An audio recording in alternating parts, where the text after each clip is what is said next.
इस वीडियो में आपको चेक से संबंधित और चेक बाउंस से संबंधित बहुत ही महत्वपूर्ण जानकारी मिलेंगी।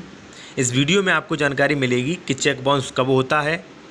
चेक बाउंस होने के बाद आप कितने दिन में कोर्ट केस कर सकते हैं और कोर्ट में केस करने के बाद आपका पैसा जो है वो मिलने में कितने दिन लगेंगे और उस पैसे पर कितना ब्याज मिलेगा, और चेक बाउंस हो जाता है तब कितने वर्ष की सज़ा और कितने जुर्माने का प्रावधान है। तो चलिए दोस्तों वीडियो को शुरू करते हैं। देखिए, सबसे पहले आपको ये जानना होगा कि चेक बाउंस कब होता है, कब चेक बाउंस माना जाता है। देखिए, जब कोई व्यक्ति आपके पैसे देने के लिए, जैसे मान लीजिए आपका किसी व्यक्ति पर पैसा चाहिए और उसने आपके पैसा देने के लिए, अपना ऋण कटाने के लिए या मान लीजिए अन्य संबंधी कार्य के लिए वो चेक आपको 50,000 रुपये का दे दिया। अब आप उस चेक को बैंक में लगाते हैं और पैसा उसके अकाउंट में पर्याप्त नहीं है, या मान लीजिए उसने अपने साइन जो हैं वो सही तरीके से नहीं किए हैं, या मान लीजिए उसने चेक काट के 50,000 का आपको दे दिया है और बैंक में उसका खाता बंद हो चुका है,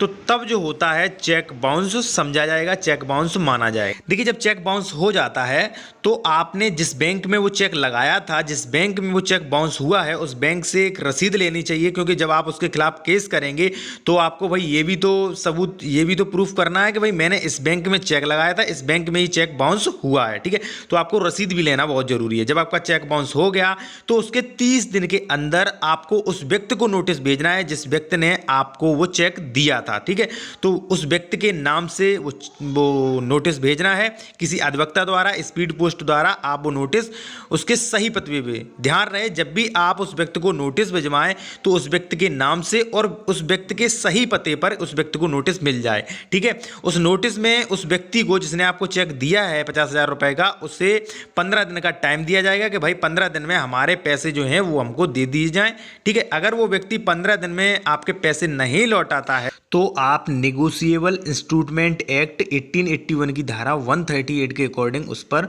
चेक बाउंस का केस कर सकते हैं। देखिए, चेक बाउंस का केस करने से पहले आपको कुछ शर्तों को भी ध्यान में रखना है। ऐसे ही नहीं कि आप चेक बाउंस का केस तो कर ही सकते हैं, लेकिन आपको कुछ शर्तें भी ध्यान रखनी है। देखिए, जिस व्यक्ति के खिलाफ आप केस कर रहे हैं उस व्यक्ति ने ऐसा तो नहीं कि भाई किसी ने अपने रिश्तेदार के नाम चेक काट के दे दिया हो। जिस व्यक्ति के नाम से चेक दिया गया है वो व्यक्ति जिसके खाते से चेक दिया गया है, ठीक है, उसने अपने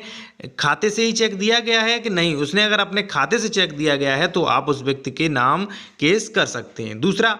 चेक जो है वो ऋण की अदायगी या अन्य दायित्वों को पूरा करने के लिए दिया गया हो, क्योंकि गिफ्ट में दिया गया चेक अगर बाउंस जाता है तो उसके खिलाफ आप केस जो है वो नहीं कर सकते। तो अगर मान लीजिए आपका उस पर पैसा चाहिए या मान लीजिए कोई अन्य दायित्व को पूरा करने के लिए आपको चेक दिया गया है और वो बाउंस हो जाता है तो आप केस कर सकते हैं, लेकिन वो चेक केस आप तभी करेंगे जब जिसके खिलाफ आप केस कर रहे हैं उसने अपने खाते से ही चेक दिया है कि नहीं दिया है। ठीक है, तो आपको दो बातें जो हैं वो जरूर ध्यान रखना है। अब बात करेंगे जब आप कोर्ट केस कर देते हैं उसके बाद की प्रक्रिया के बारे में, फिर बात करेंगे कि आपका पैसा जो है वो कितने समय में निकल आएगा। तो सबसे पहले बात करेंगे, देखिए जैसा कि आपको पता होगा कि चेक बाउंस जो होता है वो इंस्ट्रूमेंट एक्ट 1881 के अकॉर्डिंग एक दंडनीय अपराध है। ठीक है, दंडनीय अपराध है। तो सबसे पहले जब आप उस व्यक्ति पर जिसका चेक बाउंस हुआ है उस पर जब आप केस करेंगे तो सबसे पहले उस व्यक्ति के नाम समन जारी होगा। समन यानी कि उसे जानकारी दी जाएगी कि भाई आपके खिलाफ जो है मुकदमा हो गया है, आप इस तारीख को न्यायालय के समक्ष हाजिर होइए। अगर वो व्यक्ति लापरवाही करता है, मैं आपको बता दूं कि कई व्यक्ति जो होते हैं वो लापरवाही भी करते हैं, फिर आप क्या करेंगे, तो उसके बाद आपको 2-4 महीने बाद उस व्यक्ति के खिलाफ जब वो समन से नहीं आ रहा है तो उसके खिलाफ कोर्ट द्वारा आप वारंट जारी करा सकते हैं। वारंट आप नहीं जानते तो वीडियो की डिस्क्रिप्शन में लिंक दी गई है, आप समझ जाएंगे वारंट क्या होता है। तो आप उस व्यक्ति के खिलाफ जिस व्यक्ति ने आपको फर्जी चेक दिया है, चेक बाउंस हुआ है, उस व्यक्ति के खिलाफ वारंट जारी करा सकते हैं। और फिर भी वो व्यक्ति नहीं आता है तो आप उसके व्यक्ति के खिलाफ नॉन बेलेबल वारंट, जिसकी बेल जमानत नहीं होती है, वो वारंट भी आप कोर्ट द्वारा जारी करा सकते हैं। मैंने आपको इसलिए बता दिया, जैसे मान लीजिए समन जारी हो गया, कई लोग जो होते हैं लापरवाह होते हैं, नहीं सुनते, तो आप बेलेबल वारंट जारी कराएं, उसके बाद नॉन बेलेबल वारंट भी जारी करा सकते हैं। उसके बाद तो वो व्यक्ति जो है न्यायालय के समक्ष आएगा ही आएगा, चाहे वो कितने भी लापरवाह हो। क्योंकि जिस व्यक्ति के नाम वारंट जारी हो जाता है तो पुलिस को यह आदेशित किया जाता है कि उस व्यक्ति को आप अरेस्ट करके कोर्ट के समक्ष पेश करें। तो जब भाई वारंट जारी हो जाएगा और जब नॉन अवेलेबल वारंट भी जारी हो जाएगा तो उस व्यक्ति को भाई पुलिस पकड़ के न्यायालय के समक्ष लाएगी, तो उस व्यक्ति को यहाँ आना ही है, तो यानी कि आगे कार्रवाई शुरू होगी। वैसे तो मैं आपको बता दूँ ये जो चेक बाउंस वाला ये जो अपराध है ये जमानती अपराध है, इसकी जमानत हो जाती है, लेकिन वो कोई व्यक्ति अगर लापरवाही कर रहा है, न्यायालय के समक्ष नहीं आ रहा है, तो उसे पुलिस भी अरेस्ट करके न्यायालय के समक्ष पेश कर सकती है। जब आगे की कार्रवाई होगी तो शुरू में देखिए क्या किया जाएगा। शुरू में आपको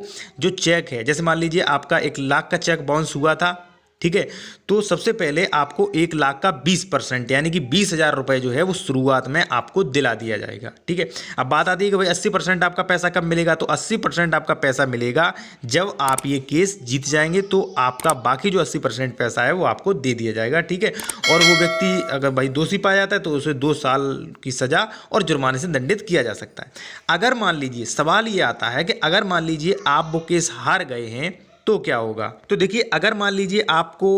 1 लाख का आपका चेक बाउंस हुआ और आपको शुरुआत की कार्रवाई में आपको 20,000 रुपये दिला दिए गए, और यदि मान लीजिए आप वो केस हार जाते हैं तो आपको वो 20,000 रुपये जो हैं वो उस व्यक्ति के लौटाने पड़ेंगे। और दूसरा सबसे ये खास बात है कि भाई उसके पैसे तो आपको लौटाने ही पड़ेंगे, बल्कि उसके पैसों का ब्याज भी लौटाना पड़ेगा। अब ब्याज की बात करें तो भाई ब्याज जो होता है वो आरबीआई की वित्तीय वर्ष के अनुसार लगता है कि भाई आरबीआई की वित्तीय वर्ष में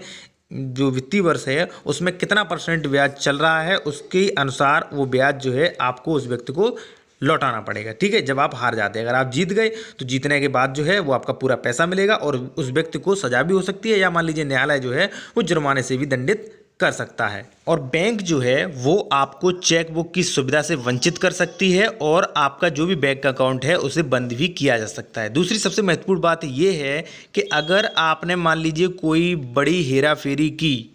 कोई 420 की, तो वहाँ पर आपका 420 का मुकदमा भी लग सकता है। अगर मान लीजिए आपका चेक बाउंस हो जाता है तो फिर कोई दिक्कत नहीं, भाई आपका मुकदमा हार जाते तो वहाँ पर 2 साल की सजा है। अगर मान लीजिए आपने 420 की हेरा फेरी की तो आपका 420 का मुकदमा लगेगा, 420 के मुकदमे में 7 साल की सजा और जुर्माना भी है। और जब भी आप चेक बाउंस का केस न्यायालय के समक्ष करते हैं, जब भी आपका कोई चेक बाउंस होती है, जैसे मान लीजिए आपका 1 लाख का चेक बाउंस हुआ है और आप न्यायालय के समक्ष केस करते हैं चेक बाउंस का, तो उस चेक का लगभग 3 से 4% जो राशि होती है वो कोर्ट फीस के तौर पर आपको जमा करनी होती है। जैसे मान लीजिए आपका 1 लाख का चेक है, बाउंस हो गया और आप उस पर केस कर रहे हैं, तो लगभग आपको 3-4 हज़ार रुपये जो है वो कोर्ट फीस के रूप में जमा करने। तो इसलिए आप अपनी जो भी चेक बुक है उसे जब भी भरें तो उसमें दिनांक और जो भी आप अमाउंट भरते हैं उसको सोच समझ कर भरें, और अपनी जो भी चेक बुक है उस पर कभी भी आप पहले से साइन करके ना रखें। अगर आप पहले से साइन करके रखते हैं तो ये समस्या आपके सामने भी आ सकती है। दोस्तों अगर वीडियो अच्छा लगा तो वीडियो को लाइक करें।